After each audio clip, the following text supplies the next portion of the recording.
let's get our first pork butt done.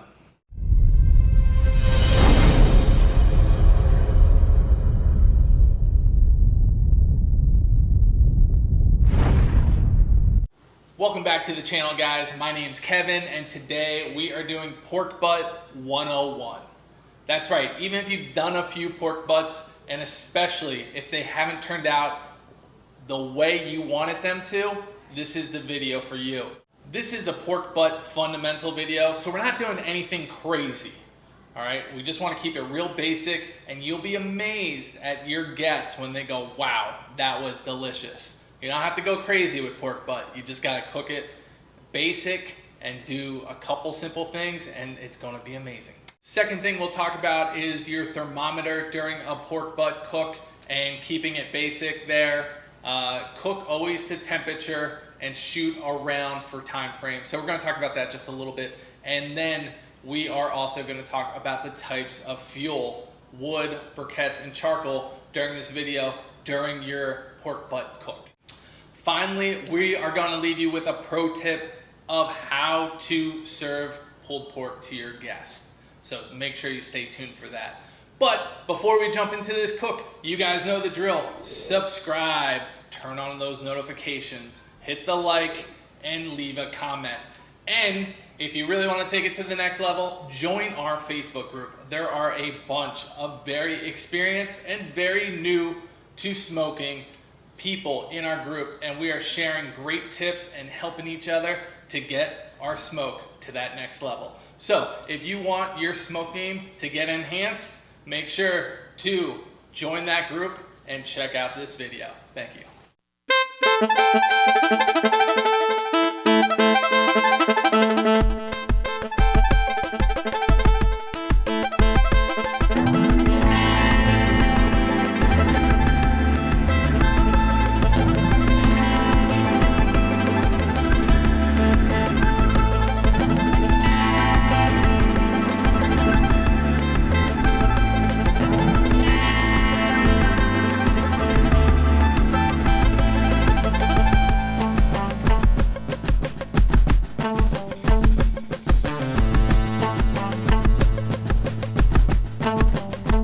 Couple quick things to note. I have my watering pan in for this one.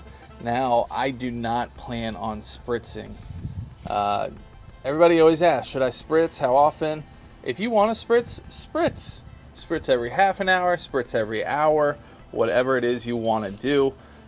There's not a lot of fat. There's a regular amount of fat on this pork butt. I have a watering pan. I want to close this and check on it in about 5 hours. So I don't really want to spritz. Like I said, you do what you want to do. If you want to spritz, you go for it. If you don't, put a watering pan in there and check on it later. Now, I'm using oak today just because it's easily accessible to me. I don't have apple or cherry splits. I do like apple and cherry. It's just my preference. I like hickory also, but I don't have those, so I'm just sticking with oak. I want this fire to be running hot because I want to get this cook done. Now, normally I would need my fire door open, but the wind is blowing right into it today, so it's stoking it pretty well. My game plan for this cook today is 275, really above 250. For the first 5 hours. I'd like 275, but I'm not going to lose my mind if it's at 250 or 300. I'm just going to roll with it, and then I'm going to wrap it in tin foil once it hits 160 internally, and then after that, I'm just going to get the thing cooked. All right, I'm going to show you which fuel I'm going to use to get it cooked once it's in tin foil, and I just want to get it hot, cooked, and resting for 2 hours. Right now, I am adding wood every 30 to 45 minutes to give it a good charcoal base. I want to keep my charcoal going, pretty much going wood only today. But with that said, I get major anxiety about what my temperature is. So what I did today is for my grill temperature, I set the medium temperature I want to hit at 2:30, so my alarm will start going off like crazy. And I set my high temperature at 305. All right, I'm shooting for 275, but the wind's changing, things are going to happen. I don't want to be stressing out about checking my phone app thermometer every 5 minutes, so I set a variance. It's a big one, but for the most part it's been in this 270 range. But I don't want to freak out and have to stress out about checking it all the time. So food for thought. All right, we're hitting the 5 hour mark. Let's take a peek. Oh yeah. This is going to be amazing. That's some nice bark. We're gonna wrap this in tin foil and sweat this thing out, get it to 203, and that's when we'll see you next. I get asked a lot about using the right type of wood, or briquettes, or lump charcoal. And what I do is, this is my unwrapped wood pile here. All right, while the meat is still soaking up smoke, I want to make sure I have my better wood here. Here's a little bit of my funky, less quality wood. You know, this has a little bit of punkiness to it. It burns fast. Once I wrap it in tinfoil, I'm not soaking up any more smoke. So I won't take the bark off. I'll just let that go. Where these cuts, while I'm still getting smoke, sometimes, most of the time, I'll remove the bark. But that also goes to briquettes. If you wrap it in tinfoil, you are no longer getting smoke. If you want to use briquettes, go for it. But I get this wood for free. So instead of using my briquettes or lump charcoal to keep it going, I'll continue to use wood because that is my cheapest source of fuel. But I'll use my less desirable wood to get the job done once it's in tinfoil. With butcher's paper, that's a whole nother debate. Will I use some of this? Yes. Will I use some of my good stuff? Yes. Whatever I have lying around and what I feel like doing that day, that's how I roll. Double wrap this in tinfoil. I didn't do that on camera because do you really need to see me wrapping pork shoulder? No, you don't. With this cook today, it really has been just, I'm gonna throw this on at 250, 275 degrees for 5 hours until it looks really good. I'm using my probes, but honestly, I'm not checking them other than grill temperature.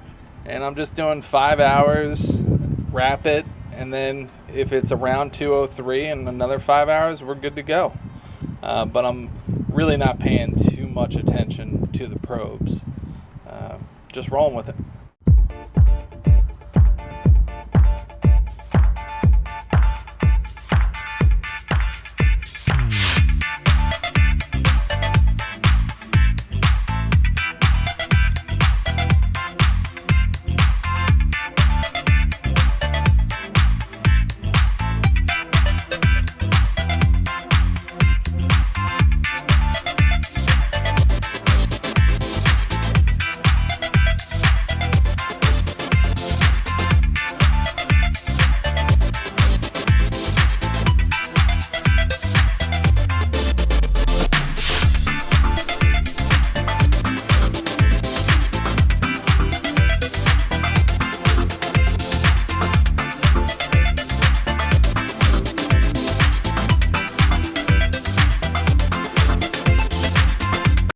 That was it. Surprisingly easy for my very first ever. That's right. That was my very first ever smoked pork butt. I've always cheated in the past. After 4 or 5 hours of smoking, getting smoke on it, I've thrown it in a crock pot or in an oven. But today, I went the full cook the whole way through on the smoker. Let's jump into our pro tip today.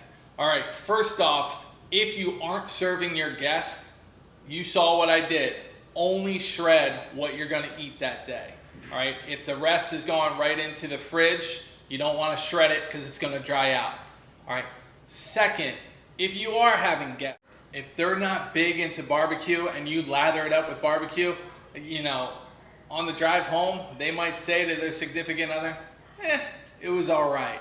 So if you have friends that like bland food, you gotta be conscious of that. Now, if you have foodies as friends that really like trying very flavorful, lots of impact, this is what I did, and I'll show you on the screen right here, to really enhance, to make that flavor pop. All right, so we have both. We have friends that want bland food, and then we have friends that want you to make their mouth go bam.